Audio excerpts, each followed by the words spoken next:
मध्ययुगीन काळात पूर्ण हिंदुस्थानात सुलतानशाही माजलेली असताना गुलामशाहीचा अस्त झाल्यानंतर मोगलशाहीचा पाया रचणारा बाबर आणि त्यानंतर एक एक क्रूर सुलतान ह्या मातीत होऊन गेला। ह्यांच्यामध्ये सगळ्यात जास्त काळ म्हणजे तब्बल 49 वर्षे बादशाही भोगलेला औरंगजेब गादीवर होता। औरंगजेबाच्या समकाळात शिवाजी महाराजांनी अगदी तुटपुंज्या साधनांसोबत त्यांच्याबरोबर एवढा प्रचंड आव्हान उभं केलं होतं की ही गोष्ट लक्षात घेण्यासारखी आहे। छत्रपती शिवाजी महाराजांच्या उत्कर्षाच्या काळात म्हणजे 1652 ते 1658च्या काळात तो दुसऱ्यांदा दख्खनचा सुभेदार म्हणून इथे आला। याच काळात महाराजांनी जावळी जिंकून स्वराज्याचं आरमार उभारण्यास सुरुवात केली होती। याच काळात 2 शतकांहून अधिक काळ सत्तेत असलेल्या 2 दक्षिणी शाह्या म्हणजे आदिलशाही आणि कुतुबशाही यांना औरंगजेबाने दाती तृण धरायला लावले। तिसऱ्यांदा तो आला तो शिवाजी महाराजांचे महानिर्वाण झाल्यानंतर संभाजी महाराजांच्या काळात। शहाजीराजांचा कार्यकाळ त्याने पाहिला, शिवाजी महाराजांचा मृत्यू त्याने पाहिला, संभाजी महाराजांचा मृत्यू सुद्धा त्याने पाहिला, राजाराम महाराजांचा अंत त्याने पाहिला, ताराराणी सरकारांचा उभरता काळ त्याने पाहिला। एवढंच नव्हे तर ज्यांनी त्याला सर्वात जास्त त्रास दिला, ज्यांच्यामुळे डोक्यावरील किमॉन्स त्याला फेकून द्यावा लागला, ज्यांचा उल्लेख ज्याच्या दरबारातील इतिहासकारांनी शिवाजीपेक्षा 10 पट तापदायक राजा, बादशहास ताजीम न देणारा संभाजी असा केला, ते आपल्या कट्टर दुश्मनाच्या मुलाला अजातशत्रू थोरले शाहू ह्यांना त्याला 26 वर्ष सांभाळावं लागलं। बाकी काहीही असलं तरी औरंगजेबाने राज्य करणाऱ्या मराठ्यांच्या 4 पिढ्या पाहिल्यात हे आपल्याला मान्य करावंच लागेल, जरी तो आपला शत्रू असला तरी। आपल्याला त्याला टाळता येणार नाही। चित्रपट, मालिका, कादंबऱ्या, कथा यामधून दाखवलेला माथारा, धर्मवेडा, कोणाशीही सहज बोलणारा औरंगजेब आणि त्याचे मूळ व्यक्तिमत्व ह्यात खूपच फरक आहे। औरंगजेब केवळ आपल्याला प्रादेशिक पातळीवर चित्रपट आणि मालिकांच्या बजेट एवढाच किरकोळ दाखवला जातो। आपल्याला ठाऊक असलेला औरंगजेब फार मर्यादित आहे। आपल्याला माहीत आहे आग्र्याच्या दरबारात शिवाजी महाराजांच्या समोर तख्त-ए-ताऊसवर बसलेला औरंगजेब ज्याने भूतोन भविष्यती असा आपला झालेला अपमान पचवला।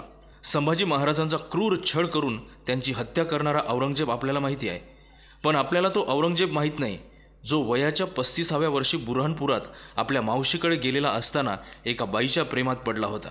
तिच्या इश्कात तो इतका बेभान झाला होता की तिच्या खातर इस्लामच्या विरोधात जाऊन तो दारूही प्यायला लागला होता। आपल्याला तो औरंगजेब ठाऊकच नाही ज्याने तख्त मिळवण्यासाठी आपल्या सख्ख्या भावांना मारून टाकलं। तो औरंगजेब माहीत नाही ज्याने फितुरी करून आपल्या भावाला युद्धात मदत केली म्हणून सख्ख्या मुलाला आजन्म कारावासात ठेवलं। आपल्या सख्ख्या भावाला मारून त्याचे मुंडके नसलेल्या शरीराची संपूर्ण आग्रा शहरातून धिंड काढणारा औरंगजेब आपल्याला माहिती नाही।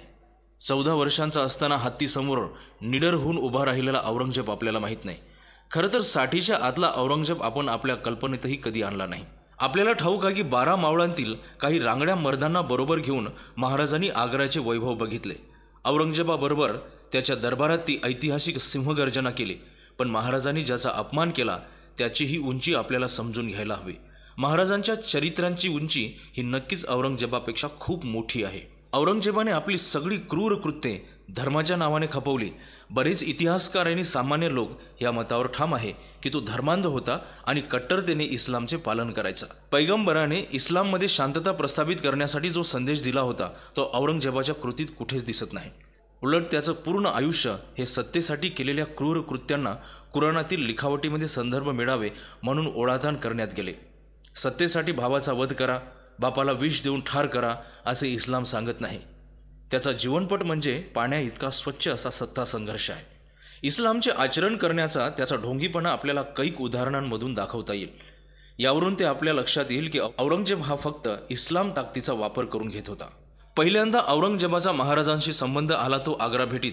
तो पहिला आणि शेवटचा क्षण होता जेव्हा दोघांनी एकमेकांना पाहिलं। आश्चर्य या गोष्टीचं वाटतं की इथल्या स्थानिक पारंपरिक शेतीभातीचा व्यवसाय करणाऱ्या, मासेमारी करणाऱ्या, पाटेलकी आणि देशमुखी वतने भोगणाऱ्या अतिसामान्य मराठ्यांना महाराजांनी आग्राच्या गगनचुंबी आणि डोळे दिपवून टाकणाऱ्या वैभवाचं दर्शन घडवलं।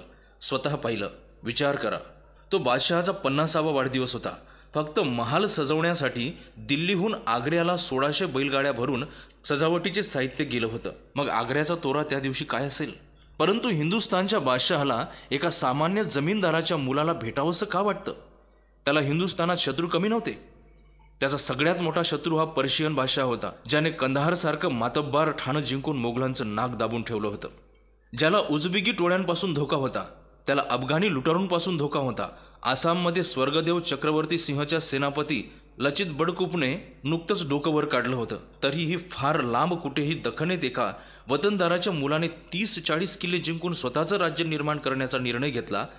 या छोट्याशा बंडाने औरंगजेब अस्वस्थ का झाला?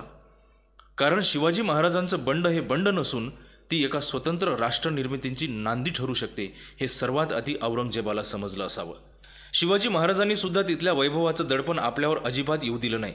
आपल्या मुलाबरोबर मायभूमीपासून हजारो मैल दूर असताना देखील शिवाजी महाराजांनी जे बेदरकार वागण्याचे रौद्ररूप दिल्लीपती औरंगजेबाला दाखवले ही गोष्ट काही सामान्य नाही. जर औरंगजेबाला महाराजांचे ध्येय, त्यांची उद्दिष्टे, त्यांची राष्ट्र निर्मितीच्या मागची असलेली नीतिमत्ता, मातृभूमीला परकीयांपासून स्वतंत्र करण्याची महत्त्वाकांक्षा कळली असती तर महाराजांना त्याने आग्र्याच्या बाहेर जाऊच दिलं नसतं.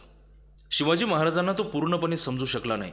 समजू शकला असेल तर फक्त आग्रा भेटीत 1670 ते 1680 या 10 वर्षात महाराजांनी बागलान प्रांत जिंकून घेतला आणि सुरतेचा मुघलांचा मार्ग ठप्प करून मराठ्यांसाठी सुरतेला जाणारा एक राजमार्गच खुला केला होता.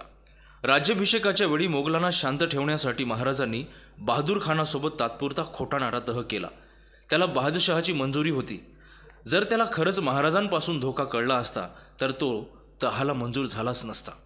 तो अफगाणी टोळ्यांचा बंदोबस्त करण्यासाठी उत्तरेत गुंतलेला जरी असला तरी त्या 10 वर्षांच्या त्याच्या कुठल्याच सेनापतीकडून दख्खन देशात उल्लेखनीय कामगिरी झालेली नाही. उलट महाराजांनी त्यांच्या मातब्बर सरदारांना मूर्खातच काढलेला आहे.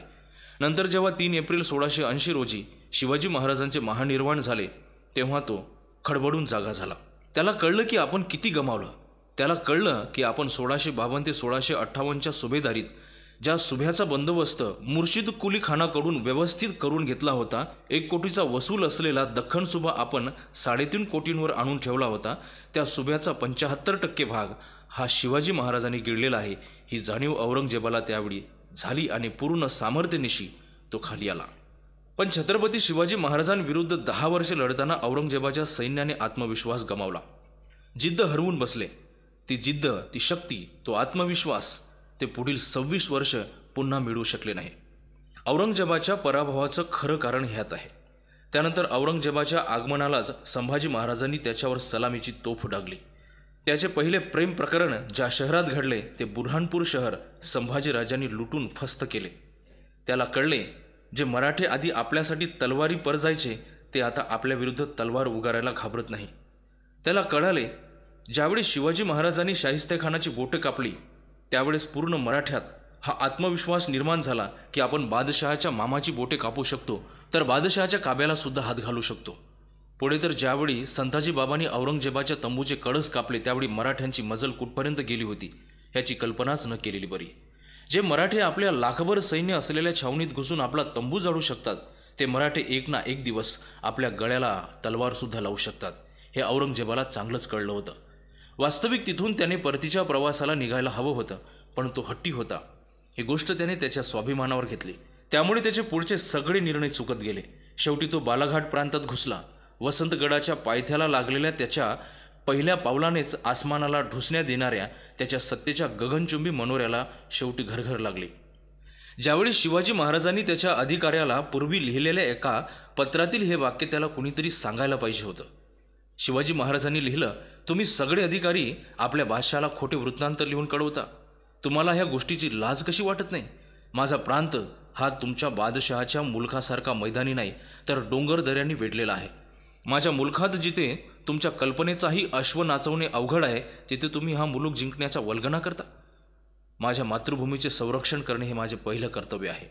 औरंगजेब जितक्या कट्टरतेने मराठ्यांशी लढला तेवढीच मराठ्यांची देशासाठी लढण्याची तळमळ वाढली.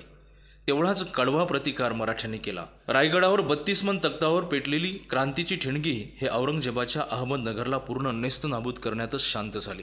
मग मराठे पूर्ण हिंदुस्थानात संचार करू लागले.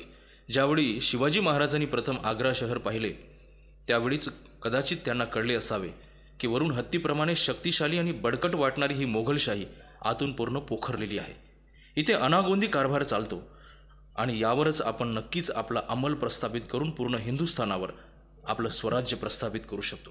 पुढे झालेही तसेच. नंतर शिंदे, होळकर, पवार, गायकवाड या मर्द मराठ्यांनी पूर्ण हिंदुस्थानात आपली घोडी नाचवली. भीमथडीच्या तटांना खरोखरच यमुनेचं पाणी पाजलं. एवढंच नाही तर खैबर खिंडीपर्यंत धडकही मारली. या संपूर्ण परिक्रमेला सगळ्यात जास्त कारणीभूत कोण असेल तर तो औरंगजेब. कारण त्याच्या कट्टरतेने मराठ्यांचे बळ आणि आत्मविश्वास हा वाढतच राहिला.